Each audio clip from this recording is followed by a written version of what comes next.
Belum masuk ke segmen cerita, kisah ini terjadi pada tahun 1975. Belum dibuat, belum dicetak, apalagi lain. Kisah ini tersirat 3 poin penting pembelajaran buat kita semua. Gas, kita bahas. Apa yang mau dibahas? Subscribe ya, subscribe. Pertama, pentingnya menghormati tradisi dan budaya leluhur.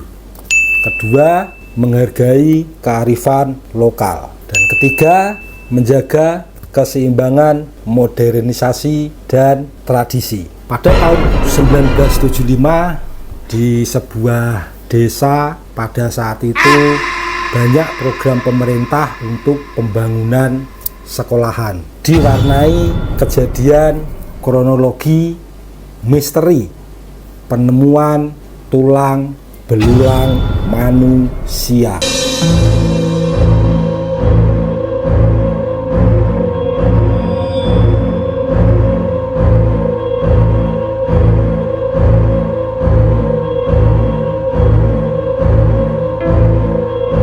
Kejadian ini memicu desas-desus mistis di desa tersebut, hingga akhirnya membuat sejumlah warga dihantui rasa penasaran dan trauma. Kisah ini tepatnya berlokasi di Jawa Tengah, di mana pada saat pekerja menggali galian pondasi untuk pembangunan SDN tersebut, ditemukanlah tulang belulang manusia yang jumlahnya tidak sedikit.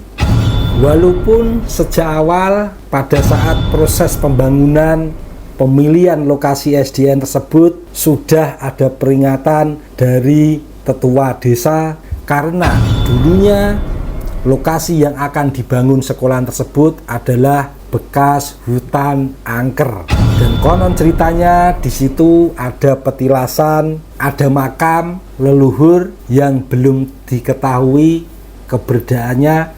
Para tetua kampung atau para tetua desa memperingatkan untuk memperhentikan mencari lokasi lain sebagai pengganti untuk berdirinya bangunan SDN tersebut. Namun desakan modernisasi atas petunjuk dan keputusan dari pemerintah, akhirnya peringatan atau himbauan dari para tetua kampung tidak dapat dipenuhi. Pembangunan tetap berjalan dan hingga akhirnya terjadilah kejadian tersebut.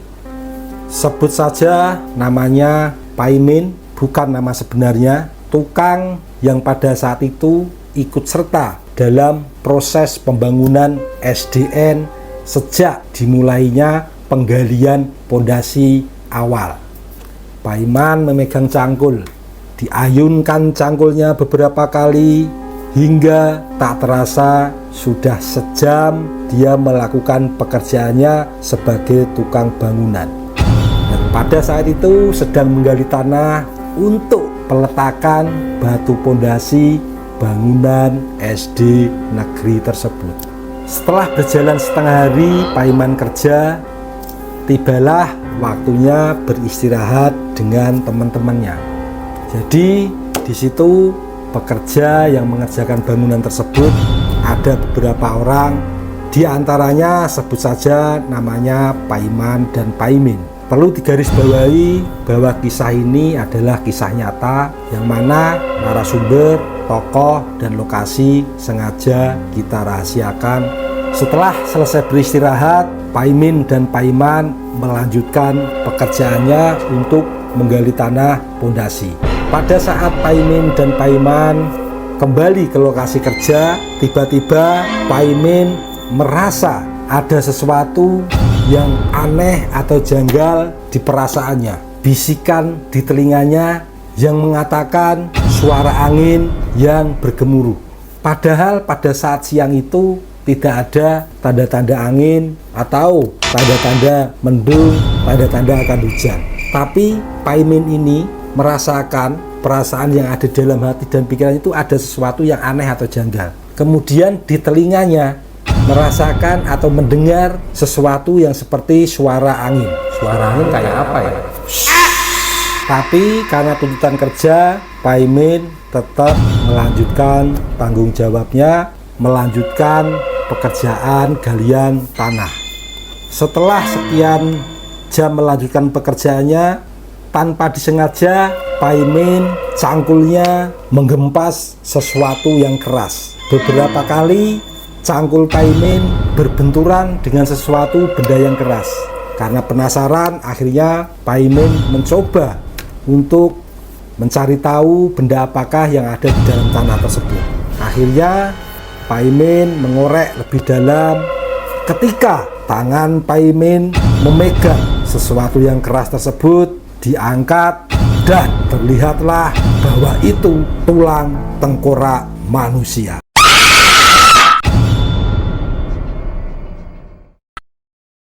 Sontak Pak Imin kaget, memanggil temannya Pak Iman, dan berhentilah mereka berdua melanjutkan pekerjaannya. Kejadian ini segera mereka laporkan kepada pimpinannya, kemudian penanggung jawab proyek melaporkan kepada kepala desa setempat atas kejadian tersebut. Kejadian ini segera menyebar kabarnya ke seluruh pelosok desa. Kepala desa yang sebut saja namanya Narwoto segera mengambil tindakan, mengumpulkan ke para tetua desa untuk bagaimana solusi atas kejadian yang baru saja terjadi. Akhirnya setelah rembuk bersama kepala desa dan juga tetua-tetua desa, proyek sepakat diberhentikan atau ditunda dulu sementara. Jadi hari pertama kerja proyek berhenti, proyek tertunda untuk dilanjutkan karena atas terjadinya penemuan kerangka kepala manusia. Pada sorenya setelah pembangunan proyek SDN tersebut diberhentikan sementara, waktu menjelang maghrib, aura mistis di lokasi tersebut menjalar, berhembus, memasuki desa. Perlu diketahui pada saat itu di desa tersebut belum ada masuk listrik atau PLN. Jadi suasana desa ketika menjelang sore hari, maka suasana mistis ditambah gelapnya kampung semakin terasa. Ada sebuah rumah yang tak jauh dari lokasi pembangunan SDN tersebut. Rumah tersebut ditempati oleh keluarga yang biasa dipanggil Mas Tebeng. Pada saat selepas maghrib, Mas Tebeng biasa sholat berjamaah maghrib dan isya itu di musola tanpa berpikir yang aneh-aneh atas kabar atau kejadian. Tadi siang Mas Tebeng berjalanlah menuju ke musola untuk mengikuti sholat berjamaah. Namun di pertengahan jalan, Mas Tebeng tiba-tiba merasakan sesuatu yang membayangi dirinya, seolah-olah ada bayangan yang berdiri di sudut bekas galian bangunan tersebut. Mas Tebeng tiba-tiba dihantui rasa penasaran bercampur keraguan serta ketakutan. Ingin rasanya menengok ke arah sudut di mana bayangan itu melihat dirinya. Namun pikirannya dihantui keraguan. Akhirnya Mas Tebeng mempercepat laju perjalanannya menuju ke musola. Setelah sampai musola, selesai sholat berjamaah, Mas Tebeng tidak menceritakan kepada tetangganya dan juga teman-temannya di musola. Setelah bercengkerama sebentar, selesai isya, barulah Mas Tebeng kembali pulang ke rumahnya.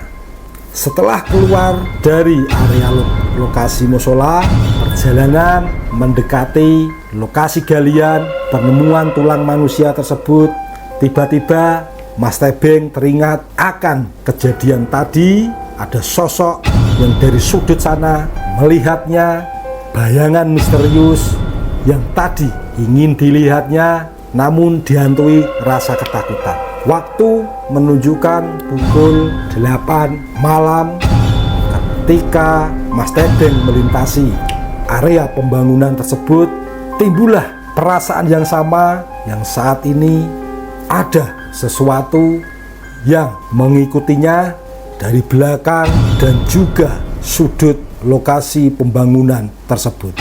Dengan rasa penasaran yang kuat, akhirnya Mas Tebeng memberanikan diri untuk menoleh dan melihat ke sudut lokasi pembangunan yang di situ nampak bayangan sosok hitam besar bermata seram dengan wajah tak tampak, hanya terlihat hitam. Sontak Mas Narwoto langkah kakinya terhenti karena rasa penasarannya telah terjawab, namun membuat seluruh tubuhnya seolah-olah kaku, tak mampu untuk melanjutkan langkah kakinya. Tak sampai di situ, bayangan yang seolah-olah dari tadi mengikutinya dari belakang kini semakin mendekatinya. Rasa ketakutan menjalar di punggungnya Mas Tebeng. Dengan badan yang seolah-olah kaku, sontak kaget karena sosok bayangan hitam tersebut kini tambah lesu karena ada sesuatu yang semakin dekat di belakangnya. Dengan rasa ketakutan dan bercampur penasaran, mau tak mau, Tebeng akhirnya menengok ke belakang.